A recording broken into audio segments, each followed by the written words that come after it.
like rest. House and car, them fi know we like press. Check the bank line, them. We not like check. We got gold and diamond, them thing priceless. Timber bauxite, then check the aisle next. GDF, Miami is the finest. I mean I talk about the sugar, nor the rice yet. So I'm Marshall, I drop the Guyanese bomb. For feed the nation, that's the Guyanese plan. Big up a kilo, them with them Guyanese slang. Guyana, that's where them Guyanese from. People tour around the world and ask about Guyana, but don't know where that is. That is the last city of El Dorado in the world. That is the land where we live. Land of the biggest one drop fast. Plus we have the longest floating bridge. We from South America, some say the Caribbean, but still a thanks we a give. I came from a land, it have many water, many great sons and many daughter. Is we have the land, what many ask for, we never see Katrina or those disaster. I feel nice, we come from the golden city, girl born in gold dust, so we sure them pretty. The man full of faith, we not know none was sleepy. Guyana, we say big up on the city.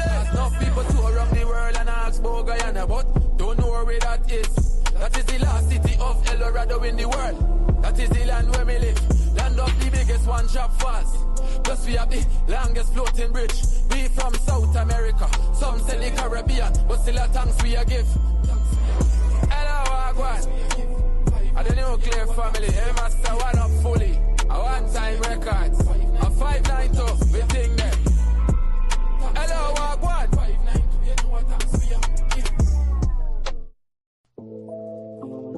Hey yo, my G, where you from? Guyana. Ghana? No, Guyana. Yeah. Hello, Wagwan. Yeah. I came from a land, it have many water, many great sons and many daughter. And we have the land, yo, where many ask for, we never see Katrina, nah, those disaster. I feel nice, we come from the golden city, girl born in gold dust, so we show them pretty. The man full of faith, me nah know none was slippy. Guyana, me say big up on no city, cause this is the dear land of the free, land of the many waters, resources and trees, land of the rivers and seas. I proud, Phoebe, Guyanese, land of the Amerindians, the Africans, the East Indians, and Portuguese, not to mention the Europeans and the Chinese. Them feel blessed from Guyana, this breeze. Cause enough people tour around the world and ask about Guyana, but don't know where that is. That is the last city of El Dorado in the world. That is the land where we live. Land of the biggest one drop fast. Plus we have the longest floating bridge. We from South America, some say the Caribbean, but still a thanks we a give. Alright, 1, 2, mic check. View from gravity, are the nicest. Match time, my city, are the hypest. We see them gyal wind up in a some liquor digest. We are hustle from morning till night catch. Them finno Guyanese, get a youth not like rest. House and car, them finno we like press. Check the bank line, them. We not like check. We got gold and diamond, them thing priceless. Timber bauxite, then check the aisle next. GDF, Miami is the finest. I mean I talk about the sugar, nor the rice yet. So I'm Marshall, I drop the Guyanese bomb. For feed the nation, that's the Guyanese plan. Big up a kilo, them with them Guyanese slang. Guyana, that's where them Guyanese from. People tour around the world and ask about Guyana, but don't know where that is. That is the last city of El Dorado in the world. That is the land where we live. Land of the biggest one drop fast. Plus we have the longest floating bridge. We from South America, some say the Caribbean, but still a thanks we a give. I came from a land, it have many water, many great sons and many daughter. Is we have the land, what many ask for, we never see Katrina or those disaster. I feel nice, we come from the golden city, girl born in gold dust, so we sure them pretty. The man full of faith, we not know none was slippy. Guyana, we say big up on the city. Enough people tour around the world and ask about Guyana, but don't know where that is. That is the last city of El Dorado in the world. That is the land where we live. Land of the biggest one drop fast. Plus we have the longest floating bridge. We from South America, some say the Caribbean, but still a thanks we a give. Hello, Wagwan. And the nuclear family, hey master, one up fully. A one-time records, a 592, we think that.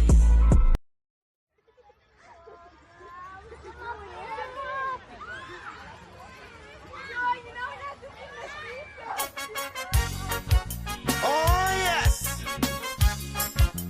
A lot of you gon' vex, but I tell you, sometimes you just got to listen.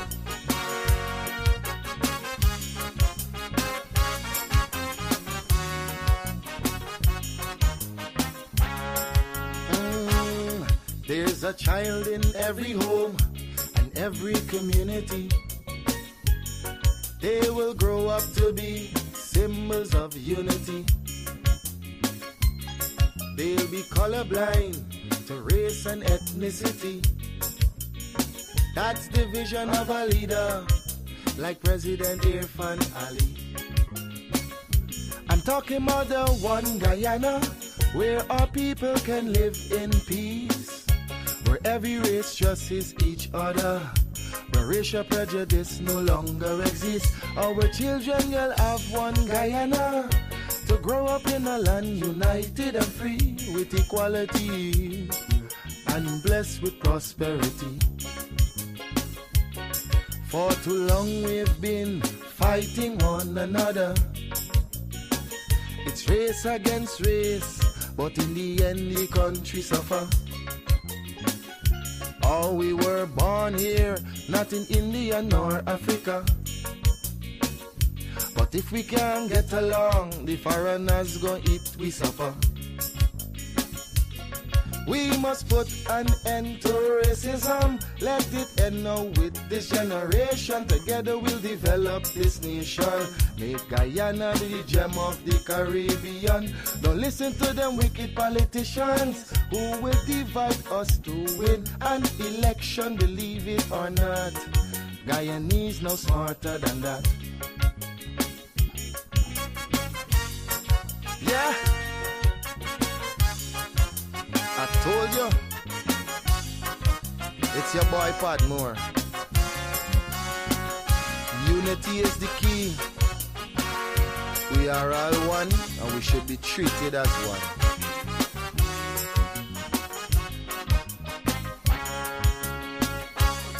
Our ancestors were slaves and laborers, but the life they endured made it better for us. We honor their sacrifice and the freedom they bought for we. But some descendants of slaves use that to fuel the rich. It doesn't matter what's your skin color, when we bleed blood it's red the same. Let's respect and love one another. When a brother cry we must feel the pain. We're Portuguese, African and Indian. We're Chinese mix up, we're Amerindians. We're all Guyanese. Let's end this segregation. I'm appealing to Guyanese in the diaspora. We welcome you home.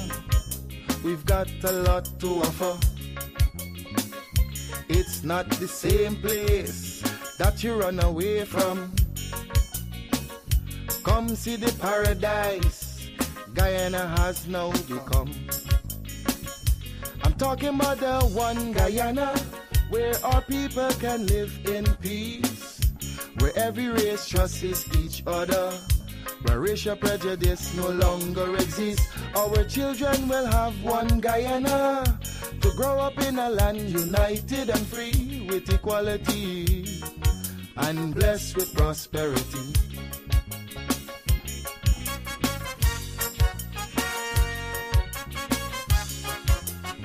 It's a message I just want you to understand. Stop and think for a minute. Really think for a minute. If we can't fix the present, then we should work on the future.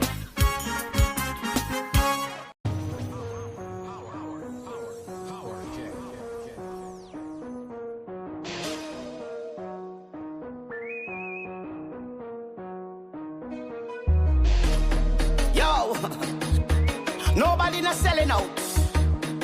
We talking facts. Facts we dealing with. Nobody not selling out. We talking facts. I been to Guyana, man. I have to go back. The way how the country looking, man, they left me shocked. Who's ever in charge? Them putting we on the map. The men them look healthy. The girls them look hot. I went to a meeting. I don't know if chicken curry. Them Guyanese eating, man. The government working. The government working. The government working. The government working. The government working. The government working. The government working. The government working. The government working. The government working, the government working, the government working, the government working. This one's for them haters, who attacking Guyana. Guyana, show them your little finger, show them your little finger, show them the little finger, show them the little finger, show them the little finger, show them the little finger, show them the little finger.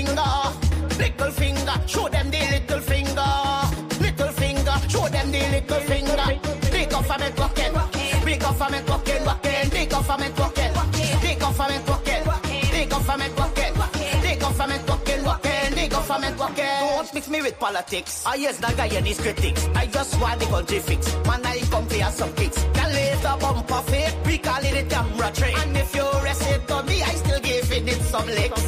The government working, the government working, the government working, the government working, the government working, the government working, the government working, the government working, the government working, the government working, the government working, the government working, the government. This is for the hater, for the hater. This is for the hater. We're running down Guyana. For the hater. Show them little finger. Show them your little finger. Little finger. Show them your little finger. Little finger. Show them the little finger. Government working. The government working. The government working. The government working. The government working. The government working. Now don't mix me. Don't mix me. Don't mix me. The government working. I don't do politics. Just get jacket, right? Get jacket. Walking. Wake up, the day is bright, and I feel the blue. Turn your dial for your vibe, we're ready to go. With Courdel Jones, you know it's gonna be real. From 8 to 9, bring your vibes you can feel.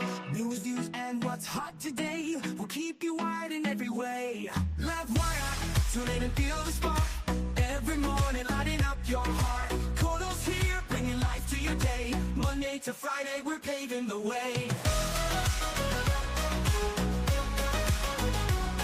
Livewire. Wake up, the day is bright, time to feel the flow. From your dial to Livewire, we're ready to go. With Courdel Jones, you know it's gonna be real. From 8 to 9, from 8 to 9, bringing vibes you can feel. News, views, and what's hot today will keep you wired in every way. We'll keep you wired every way, in every way. Livewire, tune in and feel the spark. Every morning, lighting up your heart. Courdel's here, bringing life to your day. Monday to Friday, we're paving the way. Stories that matter, we got the scoop. From the latest headlines to the local truth. It's your community, your voice, your power. Livewire hits you every hour. So grab your coffee, your tea, or toast. With Courdel Jones, we'll give you the most. Livewire, we'll give you the way. Coming to the energy, the beat of the street, the show that connects. It's where people meet. We're wired to your world. We got the news on Livewire. There's nothing to lose. Livewire, tune in and feel the spark. Every morning, lighting up your heart. Courdel's here, bringing life to your day. Monday to Friday, we're paving the way. Livewire, tune in and feel the spark. Every morning, lighting up your heart. Courdel's here, bringing life to your day. Monday to Friday, we're paving the way. Livewire, tune in and feel the spark. Every morning, lighting up your heart. Courdel's here, bringing life to your day. Monday to Friday, we're paving the way. Stories that matter, we got the scoop. From the latest headlines to the local truth. It's your community, your voice, your power. Livewire hits you every hour. Livewire, tune in and feel the spark. Every morning, lighting up your heart. It's your community, your voice, your power. Livewire hits you every hour. Wake up.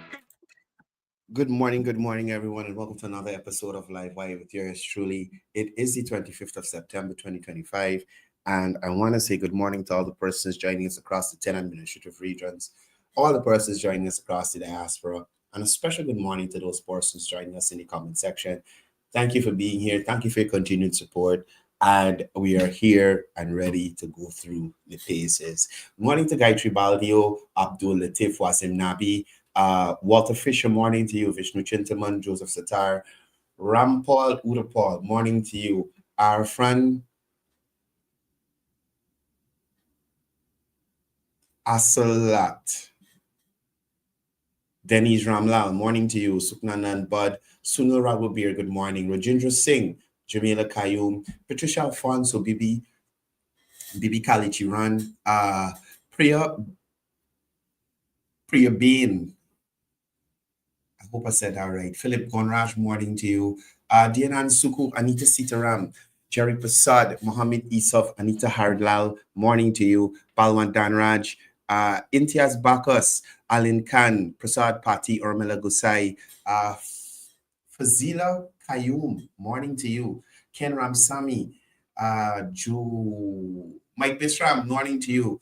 Betty Chris, Eunice Ragobir, morning to you, morning to Rita, morning to Polly, Omar Sharif, Pam, morning to you, and Trevor, Sunita Sukraj, good morning, Henry Jagdio, Jean Cornelius, Salome, Tularam,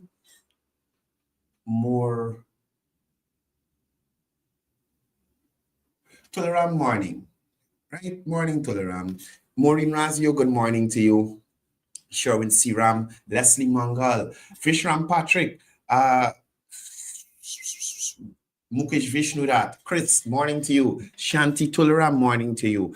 Hanuman Prem Kumar, Krishnadat Mangar, Violet Prasad, Ronald Jones, always locked and loaded, morning to you. Jagnarine Edwards, D.A. Robert Ramp, morning to you. Shakila Khan, I know Shakila Briglal will be here soon, so I'm going to say morning to you, although I didn't see a comment yet. Prem Prashad, morning. Nadi, morning to you. Janet Lal, Soma Bipat, Nirmala Allen, Sunil, morning to you. Chef Shamiza, morning to you. Didi Sabrian, Richard Stanislas, Tosiram Chetty, morning to you. Diane Siram, Stacy Coachman, morning, everybody. Morning to Carla Daniels joining us from Maracaibo region number 5. Talking about Maracaibo region number 5. I really need to go and have a word with the Minister of Education. I think that they need to have us sit down with some of these teachers and try to reassess their interest in the job that they are doing. I cannot see how a teacher could look at a child that she is teaching or he is teaching, look at their work, right? And that child may not be able to spell their name right. And that is played off as a joke. That teacher should be embarrassed of their self. The fact that that child coming to that class every day can't spell the name correctly and is going back home every day without the knowledge to do it right.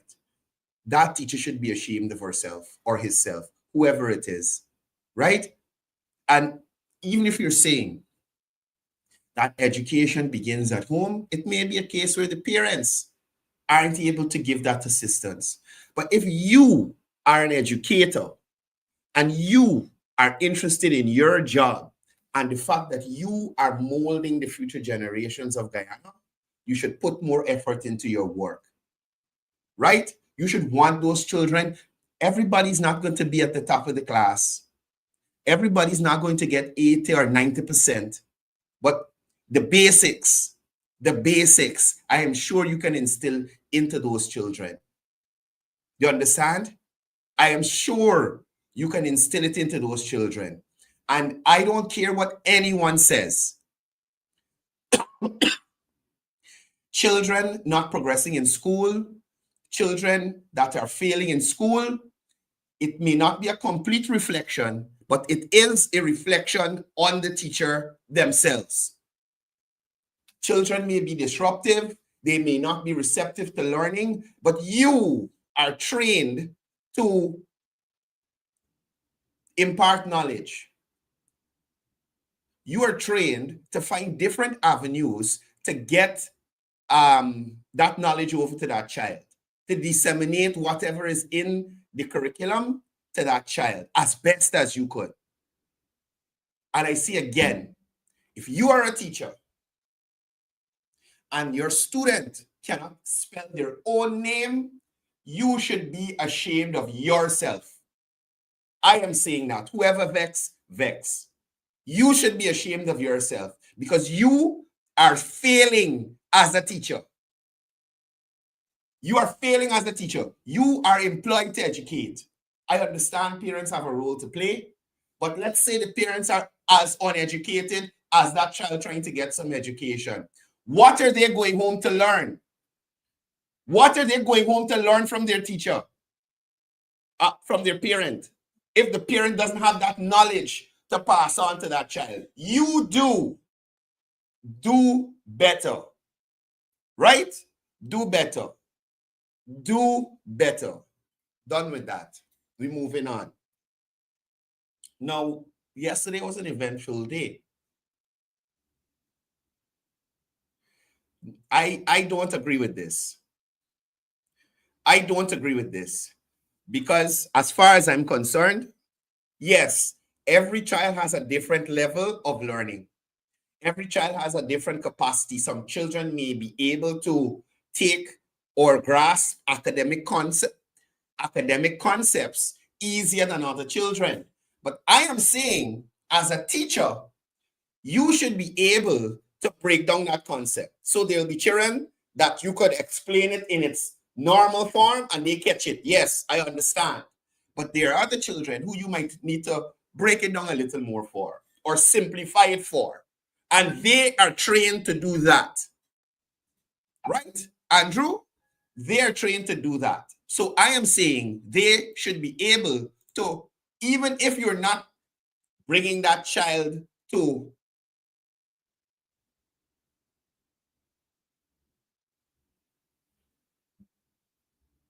even if that child is not completely receptive, something, the basics, spelling your name and them kind of thing you're supposed to know.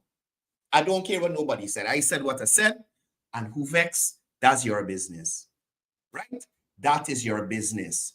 There are parents out there who are not educated enough to help their children with academics. And I'm saying, I am agreeing that the responsibility is not 100% on the teachers, but the teachers as the persons who are imparting knowledge. The parents didn't sign up to be teachers. They don't have that general knowledge of subjects to impart on their children, right? And if you're a teacher that's seeing a child spelling their name wrong in their book, because that can't happen yesterday alone, or the day before. That has to be something that has been constant. And you have not done anything to remedy it. Madness. That is all I'm saying. Madness. Anyway, I'm done with that. Everybody have the opinion on it. I share mine. If y'all want to share your opinion on it, start your own show and do your thing. But I just explaining how I feel about it. You understand? I am explaining how I feel about it. And I feel hurt to know that the future of this country, in some cases, are being shortchanged by the persons who are supposed to be molding them up. The persons who are always rowing for more money. And they deserve more money. Huh? Right? They deserve more money. But when you're arguing for more money, we want results. We want performance. Right? And again, I'm saying not every child gravitates to academics. Some persons may do better with vocational stuff. But the basics, your name, probably how to add and subtract and them kind of thing. Come on, man. Come on. Foolishness. Anyway, moving on. His Excellency yesterday delivered his address at the United Nations General Assembly. And I'd like to focus on that a little bit this morning before we get into the other shenanigans happening in and around Guyana. Now, His Excellency's speech focused on several topics. Now, one of the initial ones was the strengthening of the United Nations. And he noted that the UN has delivered much in 80 years: international law, development, self-determination, and humanitarian aid. But despite this, crisis still persist.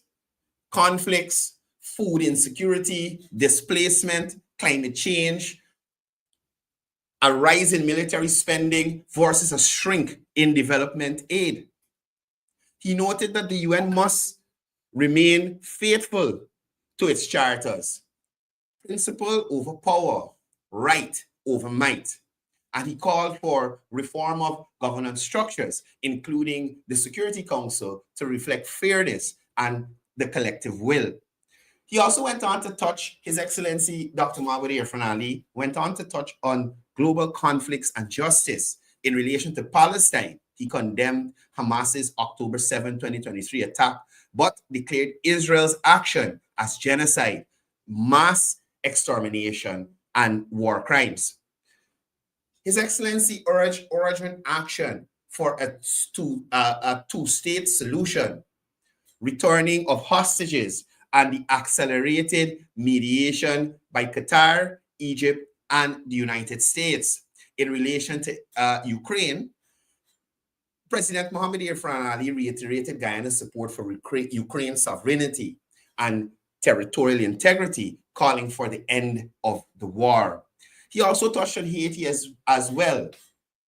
His Excellency urged decisive action against gang violence, enforcement of arms embargoes, and humanitarian aid for Haiti, right? Now, he also called for the recognition of Haiti's unjust historical debt burdens. His Excellency went on to talk about the Venezuela-Guyana border dispute. Now, he noted that Guyana faces threats of annexation from Venezuela, despite the ICJ's ruling confirming jurisdiction and ordering preservation of the current status quo. He spoke to Venezuela's unilateral actions violating international law and the UN Charter. President Ali declared, for us as Guyanese, sovereignty, territorial integrity, and non-interference are non-negotiable. And I really appreciated that he made that clear. His Excellency reaffirmed confidence in international law and thanked partners for their solidarity in this dispute that is ongoing with Venezuela. His Excellency went on to talk about regional and global solidarity. He called for the lifting of the embargo on Cuba and its removal from the US list of state sponsors of terrorism. His Excellency supported collective action against drug trafficking, human trafficking, and illegal migration. He also urged commitment to free and fair elections and democratic governance across the region. Aubrey, sorry. President Ali also spoke to gender equality. Marking 30 years since the Beijing Declaration, President Ali noted progress made in Guyana, right? Now, he spoke to the gender parity in education at all levels. He spoke to more women in leadership across government, parliament, and the private sector here in Guyana. And he also highlighted women empowerment through land, housing, and job opportunities. Now, the government of Guyana has initiatives which include child care support, day and night care centers to enable women to participate fully in the workforce. Now, His Excellency went on to talk about the SDGs, the Sustainable Development Goals, right? Now, he noted that the SDGs they are at risk due to slow progress, reduced financing, and global crises. He emphasized that people-centered priorities should include ending poverty and hunger, protecting children, empowering youths, and persons with disabilities. Right? Now, he also went on to touch on climate change and environmental stewardship. Now, he noted that climate change is an existential threat, especially to small states. In relation to Guyana's actions, in relation to this, Guyana has been protecting its forests, enhancing sea defense, working on improving drainage, and working on natural barriers like mangroves in certain areas, right? Now, he touched on the LCDS 2030. See, so somebody telling me. Oh, okay, not important. Right? So he also touched on the LCDS 2030. Now, this year will help Guyana in terms of generating funds through ensuring based on the Guyana stewardship of our forest here and the fact that we will be able to garner funds from the carbon credits and all the other initiatives under the LCDS 2030. Now, he noted that across the world, Guyana is the first country certified under the REDD+ environmental excellence standard. And we have been successfully able to market and sell our carbon credits. Now, he went on to talk about biodiversity leadership. He noted that Guyana would have hosted the first Biodiversity Alliance Summit in July of this year, with 140 countries taking part. Guyana would have also produced at the summit, they would have also produced the Georgetown Declaration. Now, this is a declaration which, how to put it? To help persons understand that biodiversity should be seen as a global public good. He also spoke about the push for financing mechanisms like biodiversity credits, green bonds, and debt for nature swaps. Right? Now, he noted that there will be partnerships with Yale to create a national biodiversity system. Now, in relation to energy and technology transition, President Ali informed the UN that Guyana is balancing oil production with green development, using gas to energy as a bridge away from the heavy fuel oil that is used in the generation of power in the past. There will also be investment in hydro, solar, wind, and other renewable sources of energy. He also spoke about the launching of the hyperscale AI data center powered by the gas energy project. And this here will also boost job creation in Guyana and help with digitization as well.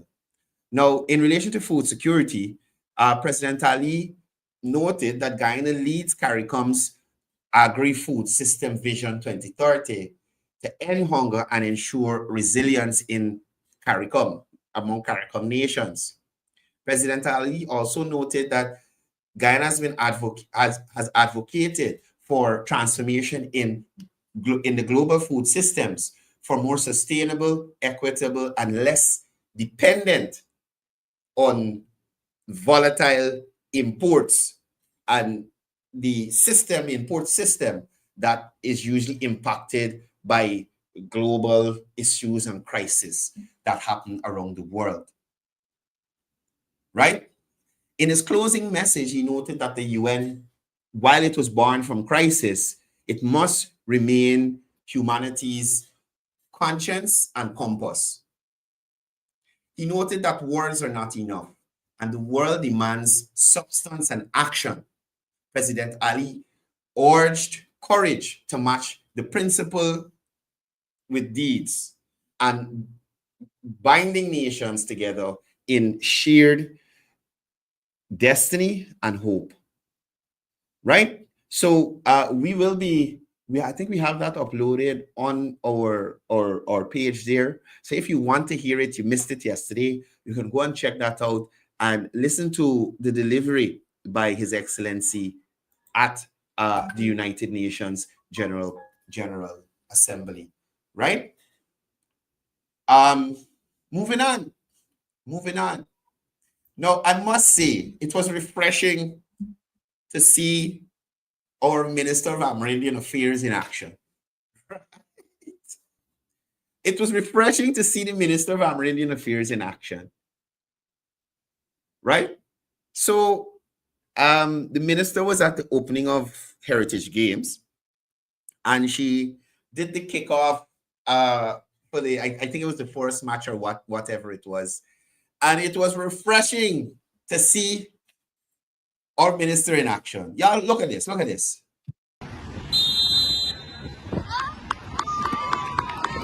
Fantastic.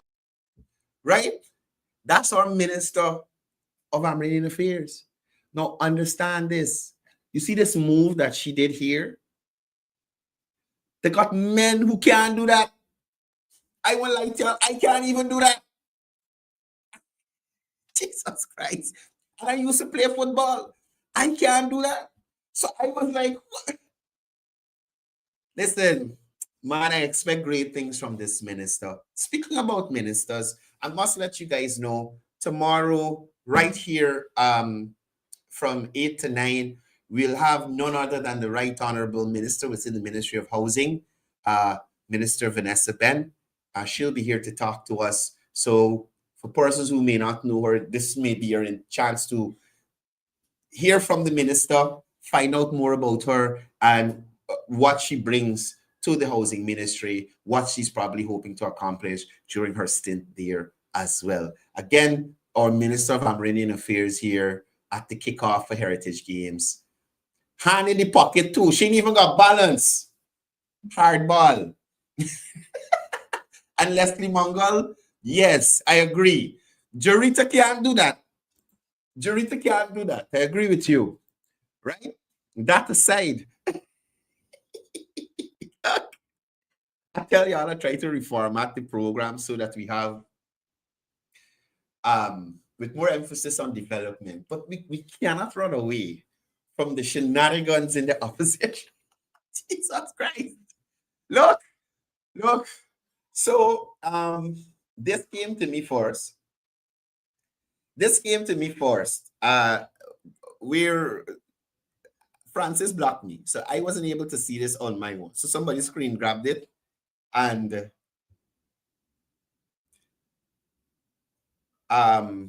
somebody screen grabbed it and sent it to me. So I was like, Achmanzukus.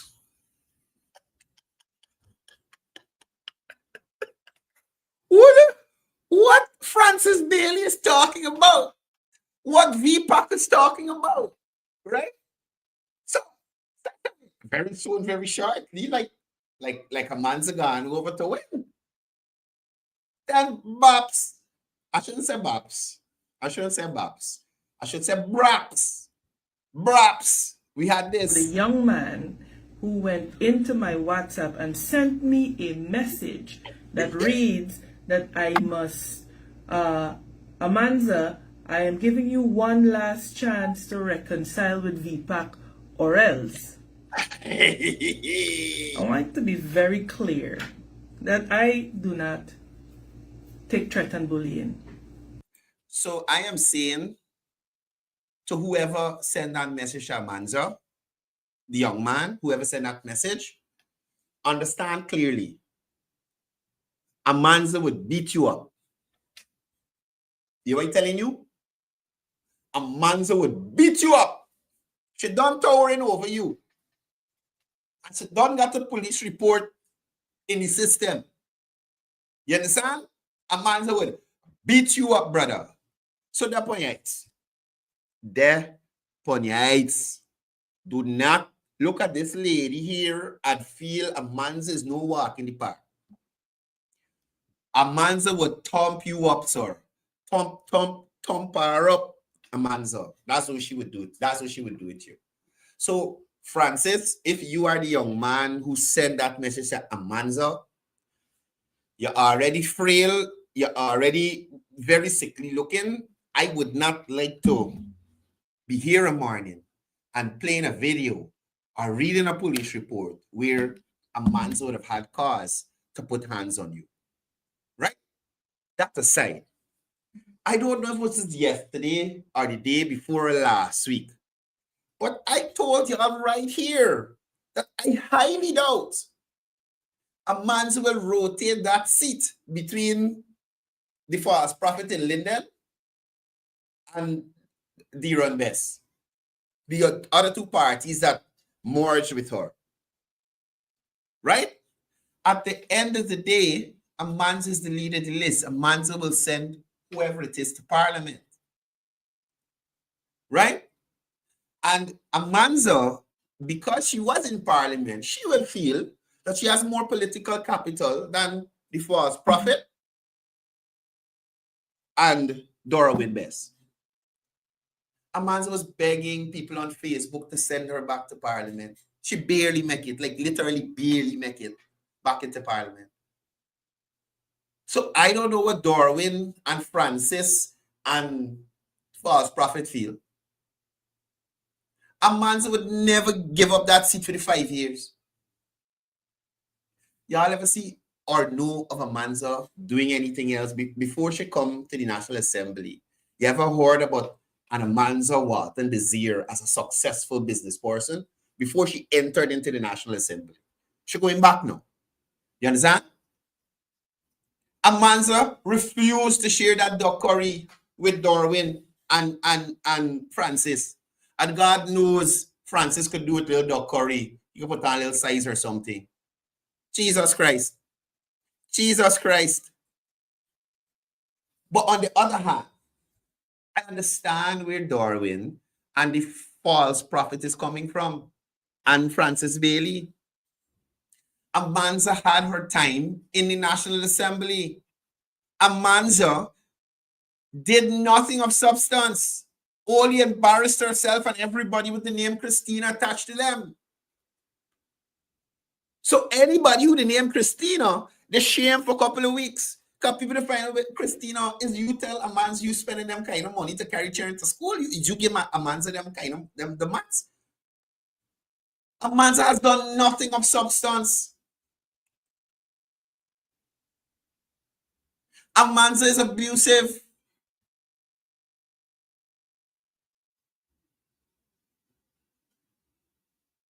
Went to Parliament, has no legacy, policy, or anything, was unable to work with the government to accomplish anything for her constituents. So I can understand why you're saying you take a back seat. Let somebody else go. Like Aubrey. Like what Aubrey do with he worries them. So Aubrey probably felt like people like Christopher Jones, Valda Lawrence, Rysdale Ford, all them was stupidness and jokers. Why do you think Aubrey sent them back? Aubrey realized he was by himself in there. None of them didn't like him. So Aubrey said, oh, y'all ain't like me. Y'all ain't going back to Parliament. I got this set. Same thing Amanza doing. Same thing Amanza doing. Imagine. Amanza couldn't even take it upon herself to say, well, here, I've been in Parliament for some time, okay? And I'll send you, Deron Best. I'll send you, but I'll guide you as leader, and I'll guide you, okay? I'll guide you, and we'll tackle it, and then we'll rotate it to the false prophet from Linden. No, not even that. Not even that. Amanza want the documentary to herself. Amanza wants the documentary to herself.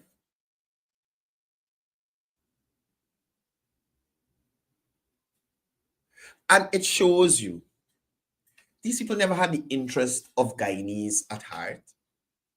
Because at the end of the day, there's nothing Amanza can do for the Guyanese people for the next 5 years. Amanza, Walton, Desir can effect no change in the Guyanese life for the next 5 years. Right? She can do nothing. Likewise, the hateful 12, the dirty dozen from the APNU, they can't do anything to change the lives of Guyanese.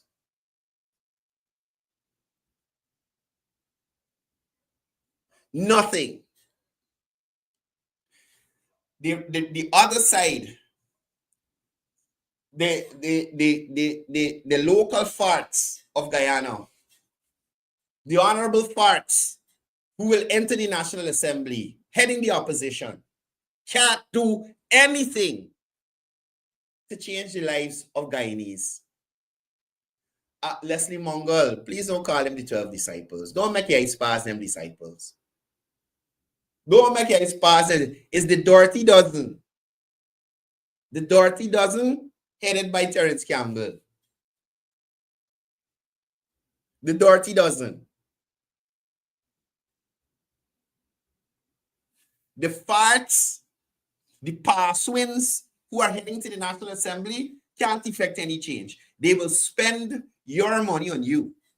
And when I say they'll spend your money on you, I'm speaking to the fact that a man robbed this country and taking the same money that he robbed the country and then spend it on the country and then say, look what I do it for you, look what I do it. Foolishness. Foolishness. So you thief and then give him back and now pretending like it's charity? You giving back the people what belong to them in the first place. So most likely, As and Co. or As Ital will spend stolen taxpayers' money, gold smuggling money to further his cause. So he can go and build 2 houses. He can share away some hamper. He can go somewhere and buy some school book. You understand me? The money that was already yours, he's trying to give back to you. So I'm just making it clear. Even if As Ital, the dirty dozen, and the one-man man beater, the one-woman man beater show decide to collaborate and vote together on everything under the sun in the new National Assembly, the Parliament, they can effect no change in your life. They can't cut no budget. They can't vote on nothing. I say it already. Let me say it again. Nothing. So this stupidness where man's and them fighting for seat and the head of the dirty doesn't talking, but how they like Jesus and the disciples. You understand? And when talking about accountability and transparency and bringing FBI to do investigation and this and that. But no, stop it, buddy. This is more than laughable. Y'all are ridiculous. Y'all actually think Guyanese stupid to believe that y'all are actually going there to do anything. Right? I can't wait for budget presentations 2026. The debates, I should say. I can't wait for budget debates 2026. We know Amanza will start stupidness. We know. That's a given. Amanza will come with bad maths and madness. We think, good. We got a fair idea of what we'll get from the Dorothy dozen. Because we hear Jirita already. We know she useless. We know Nimrod Duncan. I see Nimrod being out with some coconut lady yesterday. Some lady who sell coconut. He can't share coconut lady. I don't know. But Nimrod Duncan being out with a coconut lady yesterday. Lady, stay away from the man. Your coconut water gonna spoil. Your coconut water gonna spoil. Stay away from that guy. I don't know who are you to him. But whoever's the coconut lady that Sherrod carried out yesterday, that he could only afford one slice of cheesecake for the two of them and 2 glasses and 2 glasses of fruit. I swear to you, me lying. Look, you making joke when you carry out a girl and you could only buy dessert for one? Things tight. Pimp. Things tight. Coconut lady, don't take hustling from Sherrod Duncan. Coconut lady, do not take hustling from Sherrod Duncan. You are too pretty to be around that broke guy. One slice of cheese, and knowing he won't have the cheesecake. Because you know how women stay. They love the cheesecake. But anyway, back to Manzo. Again, I spoke of this already, and I was expecting it to happen.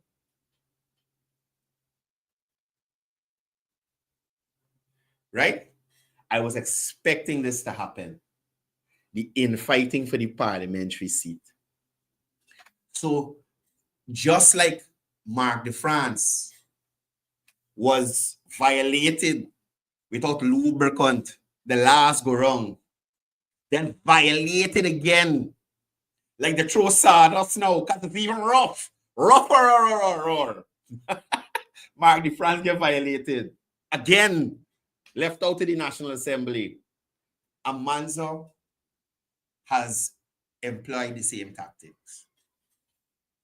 Amanzo has employed the same tactics.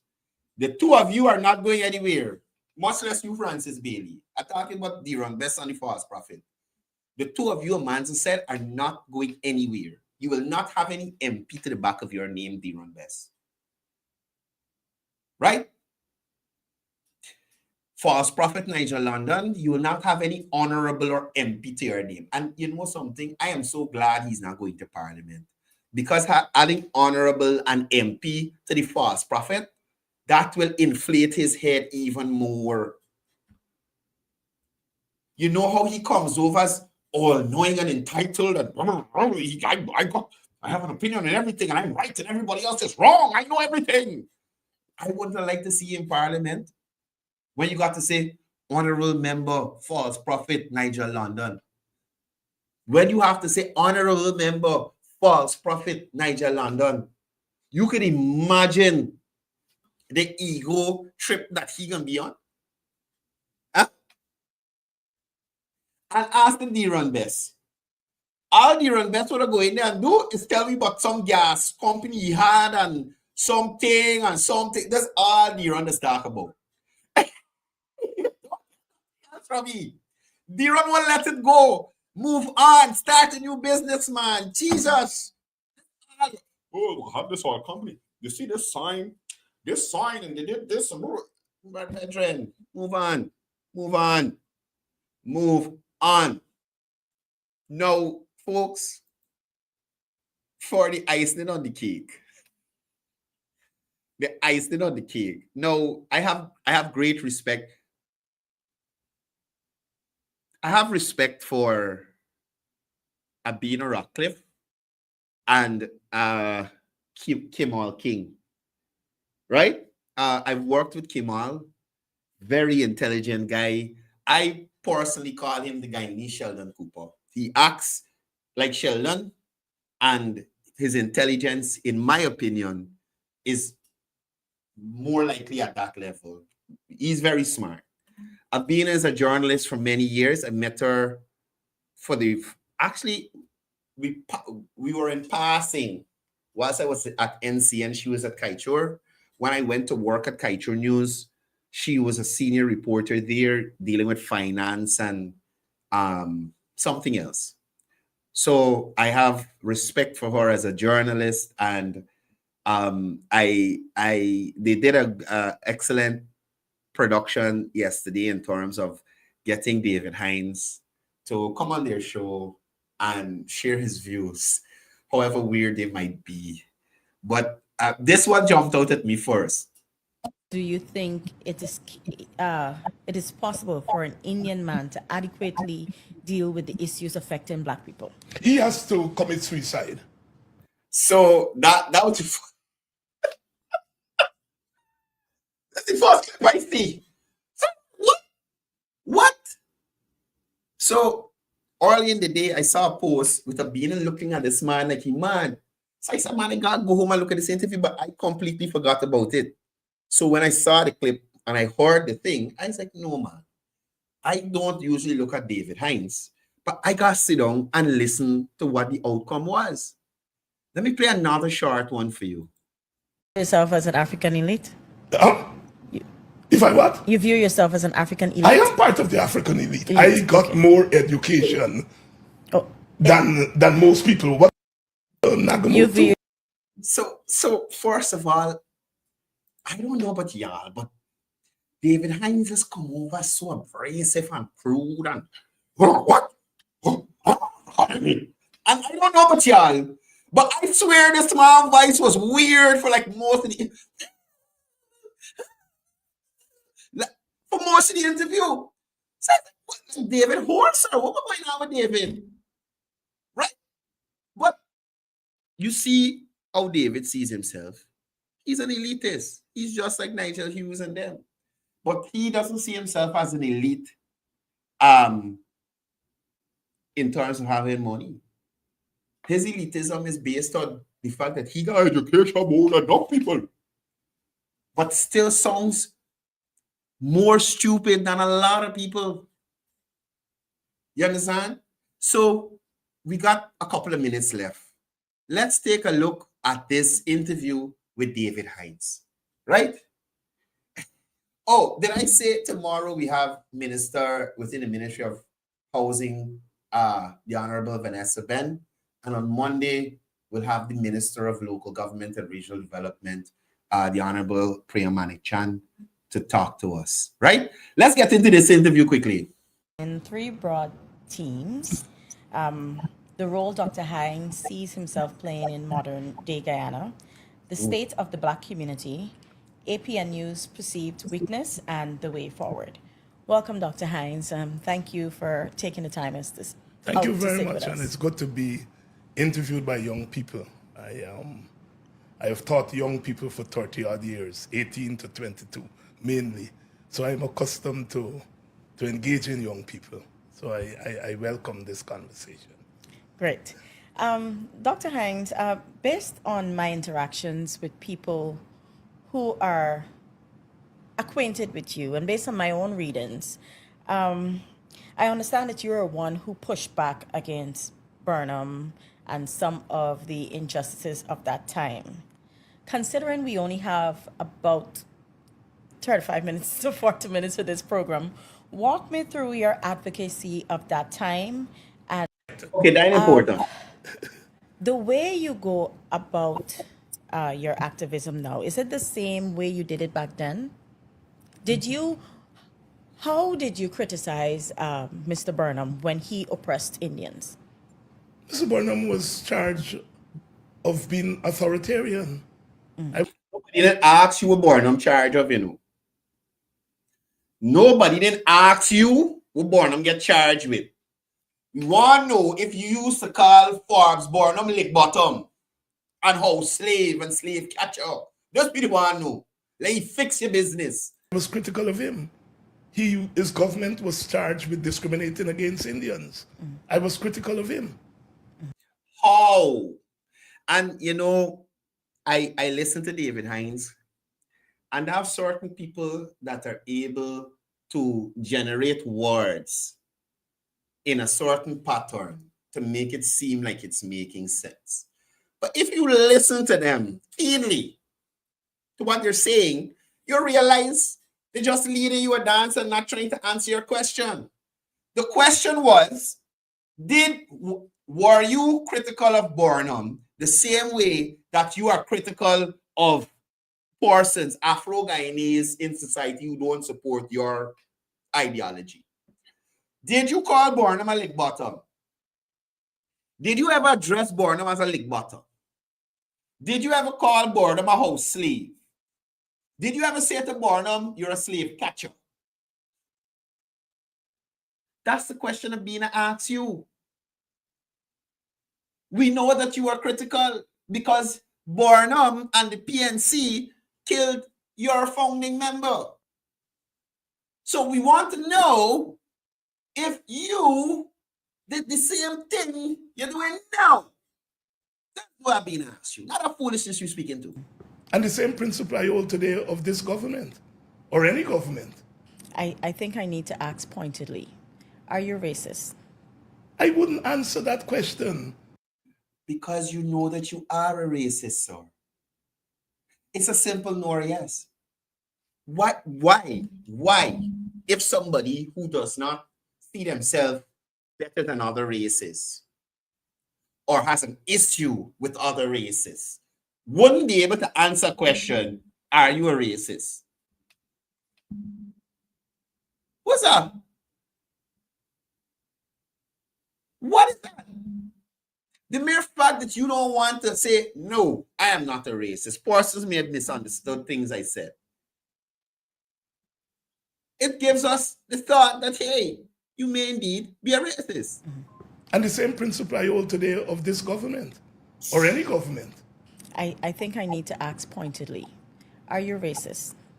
I wouldn't answer that question. That question assumes that there is something I said that said I'm a racist. Now, I studied race. Listen, this is David Hinds, who spoke to Indians being able to make and sell black pudding and the fact that Afro-Guyanese shouldn't buy from Indo-Guyanese making black pudding. They should go to the Afro communities and buy black pudding. That ain't racist. Who gave black people or Afro-Guyanese the monopoly on black pudding? That only Afro-Guyanese can make black pudding. What are you talking about?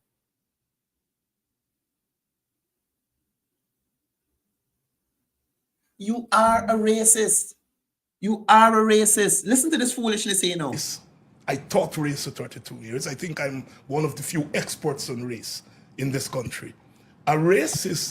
And the man is so, what's the term? Self-praise. This is narcissistic behavior. He praised me. For something years I teach this. I'm the one of the few persons. Who know what race? I know what race more than everybody. I got the most education. Narcissistic behavior. Is one who believes that his or our race is superior to another race. I have never believed that, will never believe that. If I believed that, I would not have opposed a black government. Okay? So people have definitions of race in this country that is backward. If they were to come to my class on race, this banner talking about backward. This banner talking about backward. Fail. Because racism assumes that you believe in the superiority of one race, the inferiority of another race. He is talking about this when just the other day, the same person I had on this screen, well, he makes the point later. Like, I'll wait till then to make this point. But the concept of race was developed on the slave plantation to justify people who look. This is what I'm talking about. Persons who have the ability to string words together in a seemingly coherent manner to spin away from the real question that was asked. That I go to Arbinart. I think that makes much sense. David Hinds. Listen to David Hinds. Look like me for being slave. Why these dark-skinned people are slaves and not white-skinned people? And the answer was, this color meant inferiority. This color meant that your brains were not as developed as others. That's racism. And I have been a victim before. Every morning before I wake up, I'm a victim of racism. Some black boy or girl somewhere is taught that you are not capable because of your skin color. Jesus. I am of the firm view.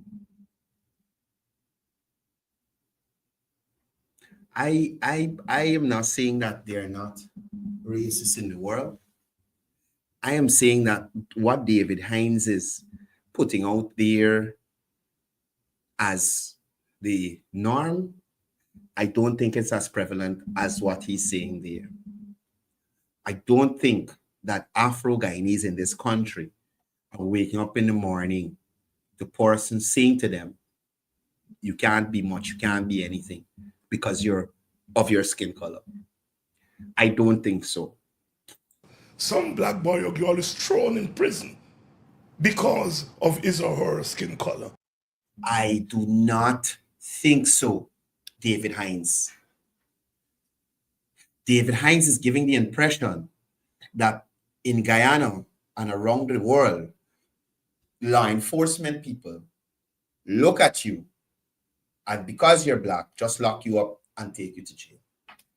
I'm saying that there's a higher rate of incarcerated Afros, and I'm not talking about Guyana alone, places like the USA, there's a higher rate of incarcerated Afros. But I am saying to you, David Hinds, this may be based on their actions in whichever country they were in. And in Guyana here, it's not that the Guyana police force just seeing Afro-Guyanese and throwing them into jail. That's not how it happens, David Hinds. If the police force pick up somebody, Afro-Guyanese on the road, they can't just carry them to Luziknan and lose them in there because they're Afro-Guyanese, David Hinds. So you are seriously misrepresenting the truth on Guyana Standard Program. You're saying all those idiots who are arrested when they break into all them places during the Adriana Young situation were locked up just because they were black or Afro-Guyanese? Or was because they was in the blasted Chinese stealing and the police come and catch them? Or they was on the road lighting the streets of fire and the police come and catch them? Or they're throwing missiles at the police? So that foolishness where you're talking about Afro-Guyanese waking up in the morning and being thrown into jail because of their skin color, you're full of shit, sir. Bullshit. I am calling it that. Some black boy or girl is denied a job because of their skin color. Jesus. Show us the facts. What evidence do you have that will show us that Afro-Guyanese didn't get the job based on their skin color? And I am saying this guy can't back up anything that he's saying with evidence. Bring an Afro-Guyanese with evidence. And you know, a lot of times, persons apply for a job and they don't get it. And I gotta watch what's saying. Persons may apply for a job. All right. Afro-Guyanese may apply for a job and not get it and chalk it up to them being Afro-Guyanese. What evidence do you have to support that? Right? Yes, you got your degree, you got your this, you got your that, you got your experience. Could it be that somebody is more qualified than you? Is it possible that somebody has a little more experience than you? Does it have to be that because of race, you don't get a job, nothing else? Could it be that you live in too far from the workplace and if you was a man, you know, it might be a little hard for you to get here on time, or, you know, if you got called or it can be a little hard to get it, so we can look for another candidate. Something, anything. David, you are full of shit. Full of shit to the brim.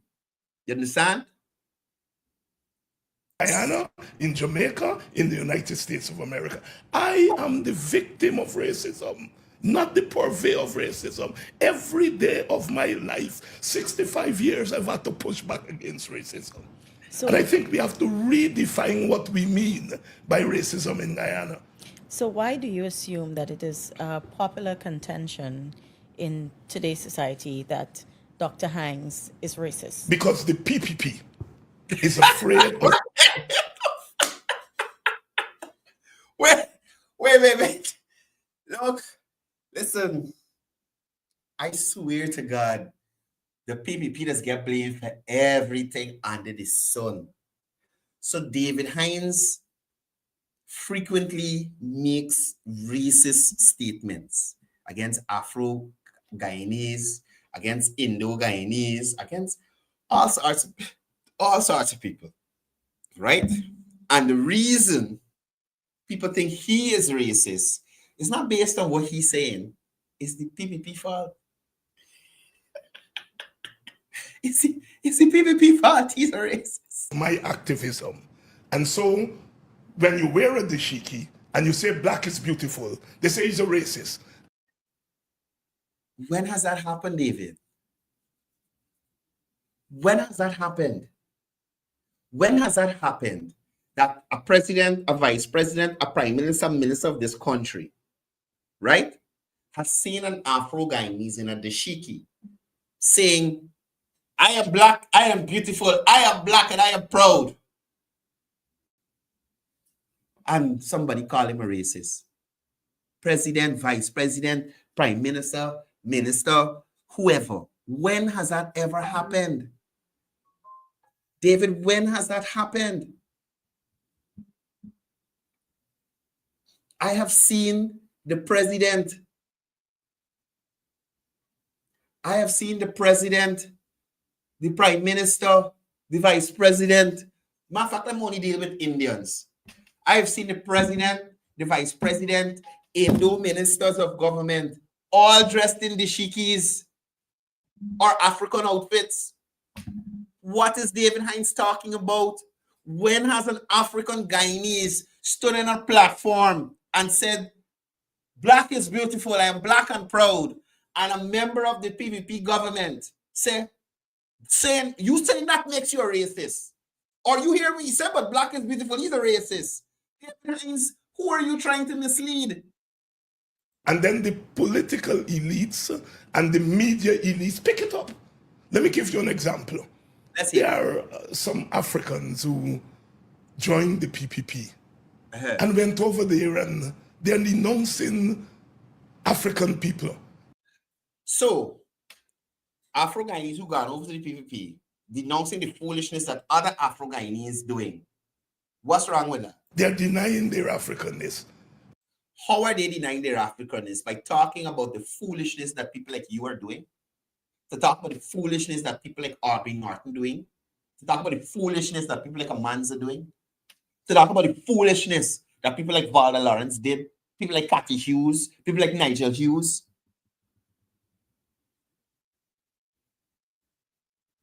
And I label them by a certain name, which is not new.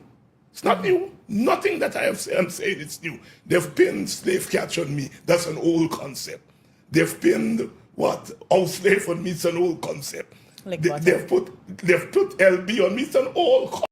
So here LB, he's censoring the nastiness that he just say. You with LB, you was the lick bottom boss. Why you don't call your daughter lick bottom? Your daughter didn't even left APLU to join back your party. She went to lick bottom.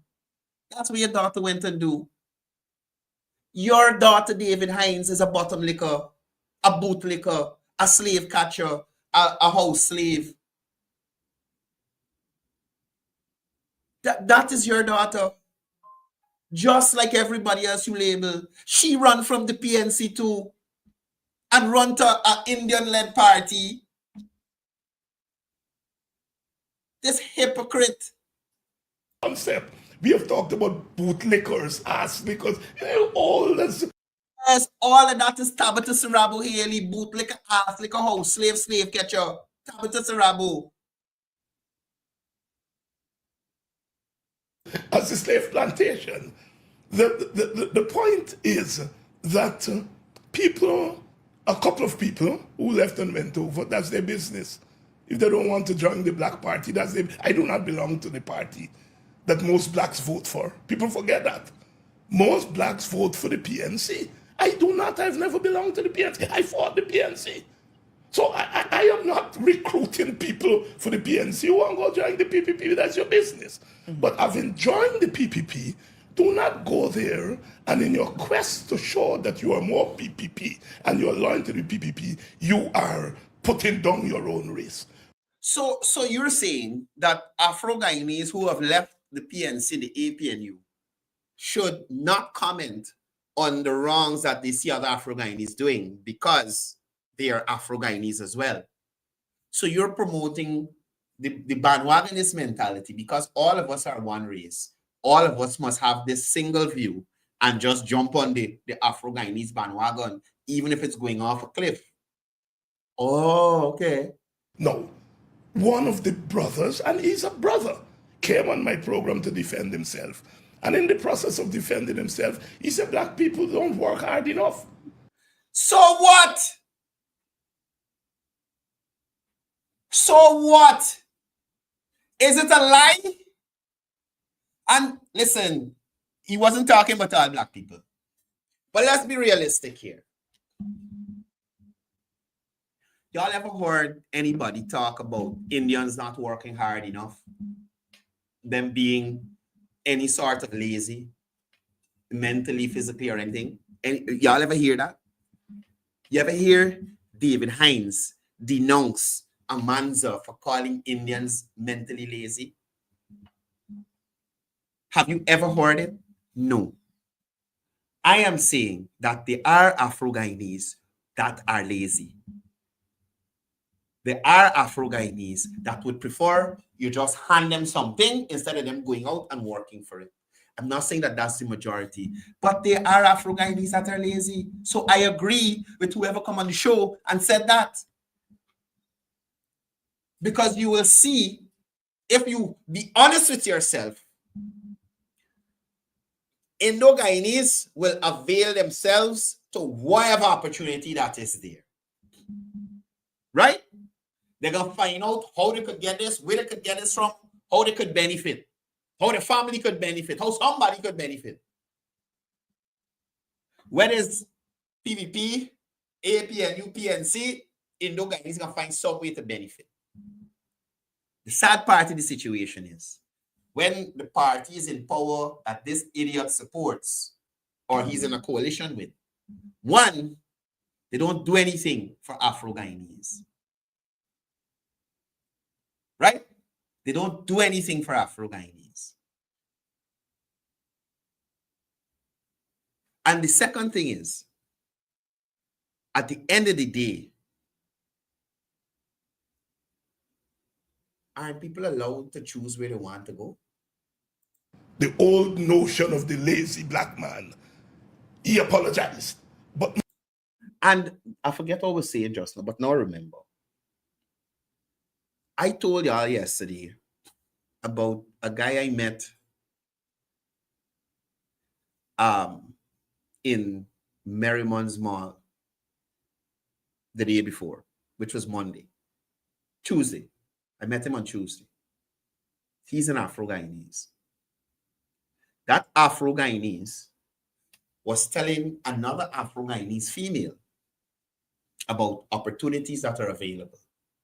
So here's why I say that in some cases, yes, we are lazy. And we don't avail ourselves to opportunity. So she's sitting at her business. You could see on her face, things may not be going as well. Since I was there, I didn't see anybody come to just stand to do anything. She looks like a hairdresser or a cosmetologist or something like that. But her store could have been designed better. She could have done more. She may not have had the funds.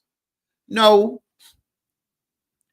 The guy was telling her about the Small Business Development Bank that's supposed to come on stream soon. But he was also telling her about the Small Business Bureau, and you could get a loan or grant. He was telling her about the WIN program, WIIN, the Women's Investment and Innovation Network under Minister Vindhya Prasad, where you can hone and learn entrepreneurial skills, bookkeeping, how to manage your business so that you could be successful. Guess what? That Afro-Guyanese woman, now forget the Small Business Development Bank,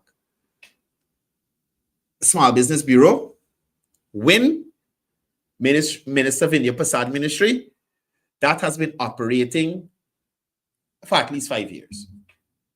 Right? For at least 5 years.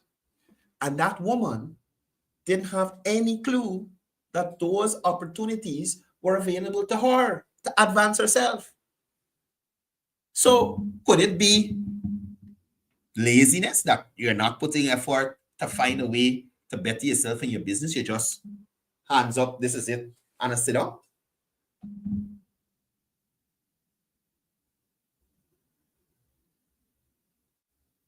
So for David Hinds to pretend like he does not know that there's an issue with Afro-Guyanese and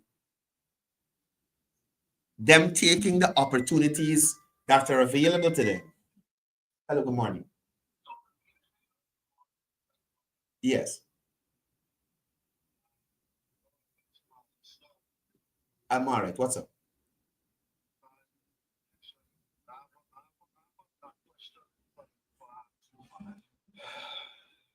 Go ahead. And all the time I try and forget you to ask you if you feel it's right. Okay? I'm telling for ask you if you feel it's right that. Ask the question, sir. One set of people getting contract over and over. Who's the one set of people? Man. Hello? And remember now, me really want time in my point fingers, right? So then how are we supposed to address the problem if we don't know who getting contracts over and over again? Well, it's like if I come in like a farm, you know what I mean? Well, sir, that is what you're doing. You're informing me that certain people getting contracts. So you're looking in other people's plates. So if you're looking, tell me who's holding the plate. You're looking in people's plate that you've seen it blatantly. Did you get a contract? No. What contract you apply for? What contract you apply for? I apply for any contract that's what them have to give me because I'm not saying me really picking and choosing. Sir, I'm asking, what contract did you bid for or try to get? Like for instance, before for instance, we name was wrongly saying Linden, and claiming that the alley them that are doing is people wrongly gonna get the alley.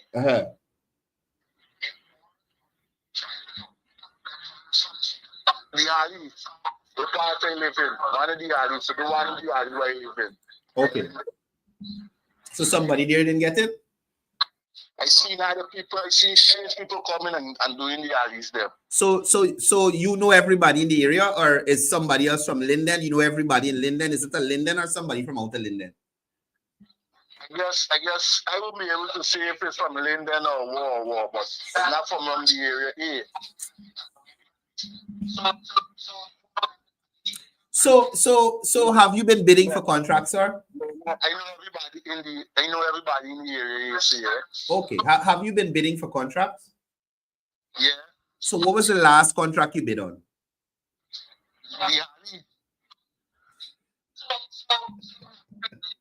You bid for that alley? Yes, sir. Okay, I think he credit done. Let me call you back.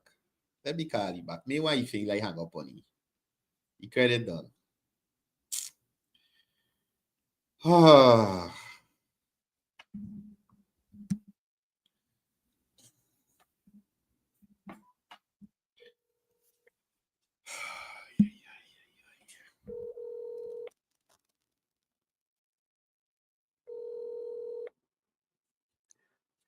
He want answer back. Yes, sir. Yeah, I see like your credit done there. So here's what I'm asking you. You're saying that you bid you submit a bid document for the alley in your area. Where you submit this bid document? I went to William again. Demand.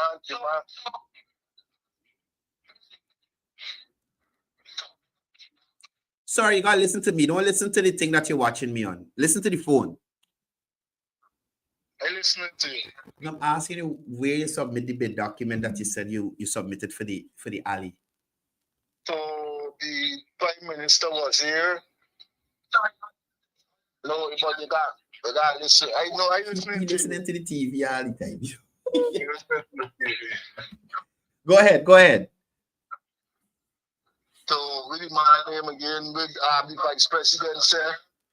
The Vice President, the Prime Minister. Me name again, the Prime Minister was here. Right? The Prime Minister was here and Kelly correctly my name number. We go into here, we spoke to him, and I see something totally different happening. Sir, who is Woody man name? I can't remember the man name. Was the man who was supposed to know the man name controlling the PPPs. I'm giving out contract in Linden here, man. We just go to where everybody's go to. So no, I don't know who that is, sir. So when you get all the information in relation to your situation, you call me back and we gonna look into it. Because I ain't getting all the information. Right? Okay. So try and get your names and stuff. Send me. So you have a business registration? I have to go and collect it back. So you have NIS and GRA certificates?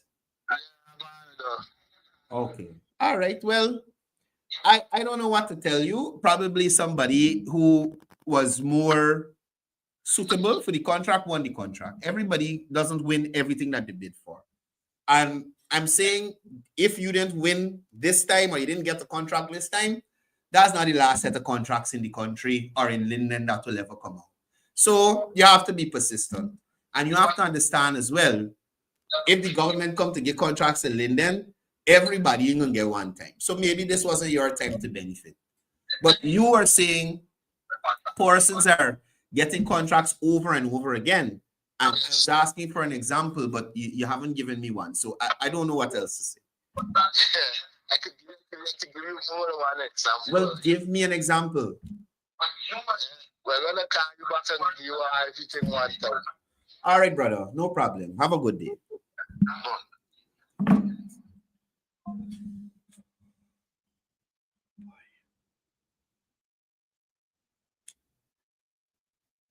Sometimes I like to tell you all the truth. I don't understand people who want change, but they don't want to be a part of the process of change. So you're saying that one set of people getting the contracts all the time, but not willing to say, well, who are these people and who you have been talking to in terms of getting your contract, right? And this is another situation where race often is brought in. I'm not saying that the guy that called just now feels this way, but in some instances you'll hear that the fact that they didn't get the contract is because they were Afro-Guyanese. I'm not saying that that is what this man is saying. He didn't say that. He's just saying one set of people getting the contracts all the time. Bro, you gotta keep pushing. You can't try once and give up. If you don't get through one time, keep trying. You say the Prime Minister come or you talk to the Prime Minister or something, the Prime Minister has been back in Linden on several occasions after the fact. Engage him again. Some man I talked to you before, I ain't get through. See what we can do for me. See what we can talk to. Right? But I am saying don't give up. You will not get through with every contract you bid for, but don't give up. Keep pushing forward. Guys, I'm not going back to David Hinds. I done with that. Y'all know the mad person. It is what it is. I am out of here. Y'all have a wonderful day. Thank you for tuning in as you normally do.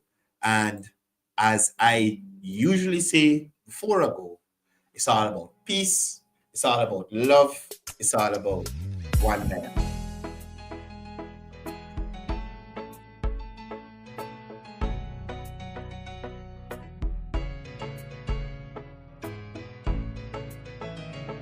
We are a peaceful people, struggle as we struggle, and we don't look for trouble, just ask around. But when outside faces from foreign places talk about taking over, we ain't backing down. We ain't giving up no mountains, we ain't giving up no tree, we ain't giving up no river that belongs